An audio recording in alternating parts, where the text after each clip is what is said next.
जय सनातन धर्म, जय धरती माँ। अब हम लोगों के मन में एक प्रश्न आता है कि क्या ब्रह्मचर्य के पालन से ही ब्रह्म का ज्ञान प्राप्त होता है? हाँ, यह बात अटल सत्य है।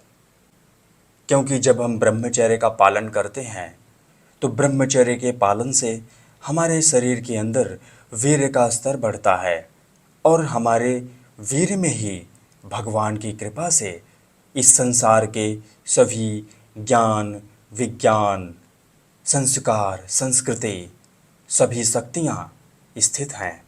जब हम अपने संपूर्ण वीर्य की रक्षा करते हैं तो वही वीर हमें इन सभी संस्कार, ज्ञान, विज्ञान, इन सभी गुणों का बोध करा देते हैं। परंतु बात अब आती है कि कुछ लोग ऐसे होते हैं जो कहते हैं कि मैं ब्रह्मचर्य का पालन नहीं करूँगा, मुझे ब्रह्मचर्य के पालन में सुख नहीं दिखाई देता, मैं तो भोग विलासों में लिप्त होकर अपने जीवन को बिताना चाहता हूँ, क्योंकि मुझे वहीं पर आनंद दिखाई देता है। वत्स, तो फिर आप कहीं ना कहीं इस मोह माया में उलझ रहे हैं। आप सत्य को समझ नहीं रहे हैं।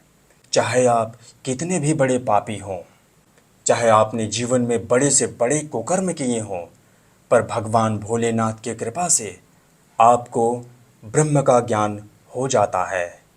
पर बात यहाँ पर आती है कि ब्रह्म का ज्ञान कब हो। हमें ध्यान देना होगा।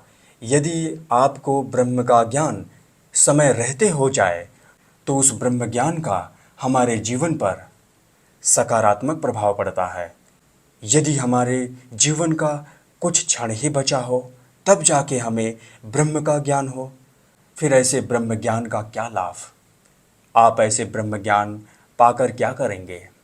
आपकी यह अवस्था एक घायल शेर के जैसे होती है, क्योंकि आपके पास संपूर्ण ब्रह्म का ज्ञान हो जाता है, परंतु आपके शरीर के अंदर जीवन रस बचा ही नहीं है कि आप इस ब्रह्म ज्ञान का कुछ उपयोग कर सकें। उस समय आप अपने आप को बहुत कोसते हैं। काश हम अपने जीवन में ब्रह्मचर्य का पालन किए होते और समय रहते ब्रह्म का ज्ञान प्राप्त किए होते, तो आज ये अवस्था न होती कि ज्ञान प्राप्त होते हुए भी मैं कुछ करने के योग्य नहीं हूँ। अब आप लोगों के मन में एक और प्रश्न आ रहे होंगे कि यह कौन सी अवस्था होती है जब हर प्राणी को ब्रह्म का ज्ञान हो जाता है। वास्तव में यह भगवान भोलेनाथ के बनाए गए नियम है। जब कोई भी प्राणी, चाहे वह संत हो या फिर आतताई हो, चाहे जैसा भी प्राणी हो, जब वह अपने जीवन के आखिरी समय पर होता है, मतलब उसके शरीर से प्राण निकलने के कुछ ही क्षण बचे होते हैं, तो इस बचे हुए क्षण में भगवान भोलेनाथ की कृपा से उस प्राणी को संपूर्ण ब्रह्म का ज्ञान हो जाता है। उस प्राणी का इस धरती पर कितना जन्म हुआ है, वह कितना कुकर्म किया है, वह कितना अच्छा कर्म किया है, उसे सभी कर्मों और सभी कुकर्मों का बोध हो जाता है।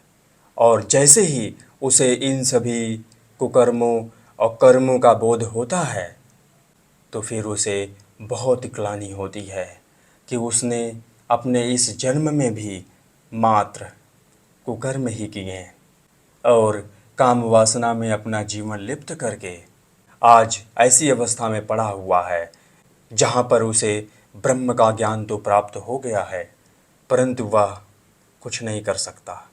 इस ब्रह्म ज्ञान से वह परेशान ही हो रहा है। इसीलिए कहते हैं, समय रहते ब्रह्म का ज्ञान प्राप्त करिए, बहुत आनंद आएगा। समय जाने के बाद अमृत भी मिले तो क्या लाभ।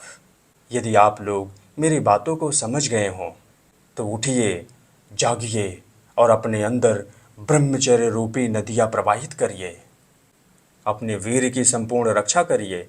इसी में आपका कल्याण है, इसी में आपके जीवन का सुख है, शांति है, ज्ञान है, विज्ञान है। जय सनातन धर्म, जय धरती माँ।